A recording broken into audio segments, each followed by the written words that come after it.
राजेश गुप्ता, ये तो ईडी का और केंद्र सरकार का कानूनी पैंतरा है। संजय सिंह की बेल का विरोध नहीं किया ईडी ने, इसमें आप अपनी इतनी बड़ी जीत क्यों मान रहे हैं इसे? देखिए जी, वाजपेयी जी एक अच्छे वकील हैं। वो अपना केस तब तक लड़ते रहेंगे और अगर कहीं इनका जो क्लाइंट है हार भी जाएगा तो कहेंगे नहीं ऊपर लगाएंगे, है ना। तो वकील का तो काम है। इस वक्त बस फर्क ये है कि अपने क्लाइंट जो है इनका वो एक पॉलिटिकल पार्टी है, डिफरेंस ये है, या कहूं कि इनका साथी है पॉलिटिक्स में, मतलब ये तो दूसरी पार्टी से आते हैं।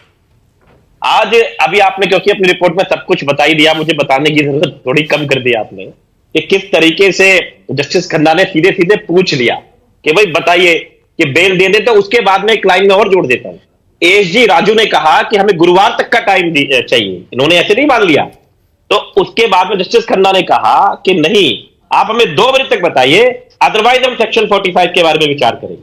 और जब ईडी पूरी तरीके से फंस गई, जो दुनिया को फंसाते थे, जब उसके बाद में जैसे कहते हैं कि वो चोर पे मोर बैठ गया, तो ये कहानी बैठ गई कि अब क्या करें भाई, फंस जाएंगे, आगे के केसेस कमजोर हो जाएंगे, तो जमानत दे दी गई। देखिए, बेल किसी को क्यों नहीं देते? आपके सामने वाजपेयी जी बैठे हुए हैं। बेल इज अ रूल, है ना, and jail is an exception.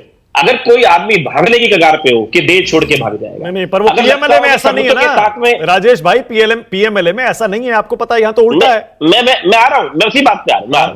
ठीक है, अब आप उसके बाद में कानून को बदलते हो। जो मैं बात करना चाह रहा था कि भाई आदमी को बेल नहीं दे रहे और उसको बंद कर रहे हो बिना सबूत के, सप्लीमेंट्री चार्जशीट डालते हो, जो भी वाजपेयी जी ने कहा, जिसके लिए सुप्रीम कोर्ट ने खुद कहा कि आप सप्लीमेंट्री चार्जशीट पे चार्जशीट डालते हो ताकि आदमी के ऊपर 4 केस कर दो, इधर से निकले उधर से निकले, ये आ गया नया सबूत आ गया, नया सबूत आ गया। आपको हर महीने में नया, 2 साल में आप कितने सबूत निकाल पाए, कितनी मनी ट्रेल? अच्छा, ओके राजेश गुप्ता, अब मेरे 2-3 सवाल हैं जो पूरी दिल्ली और पूरा देश जानना चाह रहा होगा इस समय। संजय सिंह जब जेल से बाहर आएंगे, सुप्रीम कोर्ट ने साफ कह दिया है वो शराब घोटाले पर कोई टिप्पणी नहीं करेंगे, राजनीतिक गतिविधियों में हिस्सा ले सकते हैं, यानी प्रचार कर सकते हैं, पर घोटाले पर बोलेंगे नहीं। ऐसे में संजय सिंह क्या मुद्दा उठाएंगे? क्योंकि आपके पास वैसे ही चेहरों की कमी है, केजरीवाल जेल में, सिसोदिया जेल में, अब सौरभ, आतिशी और बड़े चेहरों में अब संजय सिंह जुड़ तो जाएंगे, लेकिन वो कैसे करेंगे प्रचार?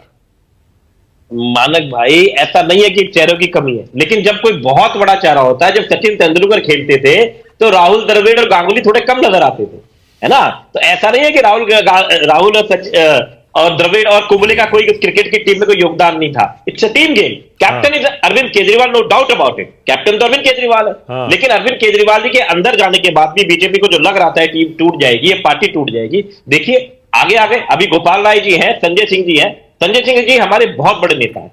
अरविंद जी के जाने के बाद भी हमने बहुत तेजी के साथ में 31 की इतनी बड़ी रैली करी, सारा गठबंधन एक हो गया, सारे कार्यकर्ताओं में जोश आ गया, और उसका एक असर ये देखने को मिला, यकीन मानिएगा, जब जिस तरीके से देश एक हुआ है। और अब संजय सिंह जी आ गए, हमारे लिए और ऊर्जा की चीज है। आज सुनीता केजरीवाल की कुछ विधायकों के साथ बैठक भी हुई है, चर्चा चल रही है कि मुख्यमंत्री बदला जा सकता है, और उसी दिन देखिए संजय सिंह बाहर आ गए तो चर्चाएं चल रही है कि अब मुख्यमंत्री बदला जाएगा, कौन बनेगा? सुनिए मानक भाई, मैं उस मीटिंग में था, और मैं उन चुनिंदा लोगों में से था जिसने सबसे पहले खड़े होकर बताया था हमारी भाभी जी को, यानी कि सुनीता केजरीवाल जी को, कि दिल्ली की जनता जो रोज हमसे मिलती है, रोज एसएमएस के जरिए भी जो पार्टी ने नंबर निकाला था या फोन करती है और कहती है कि अरविंद केजरीवाल जी को किसी भी हाल में कोई इस्तीफा नहीं देना है, वो हमारे मुख्यमंत्री थे, है और रहेंगे।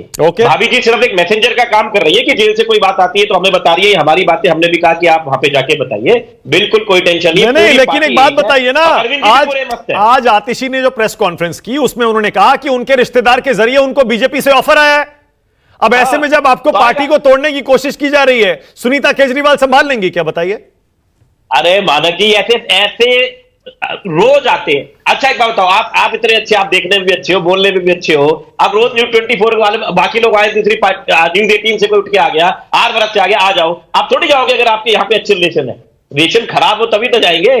ठीक है, केवल ईडी है, सीबीआई है, इलेक्टोरल बॉन्ड का पैसा है, इनकम टैक्स है, लेकिन जिसके रिश्ते यहां पर है, जिसकी विचारधारा अरविंद केजरीवाल में, जो प्यार करता है देश को, जो डरता नहीं है, वो नहीं जाएगा। ऑफर रोज आते रहते हैं, उसमें क्या है, ऑफर तो रोज आते रहेंगे, उसकी कोई चिंता नहीं।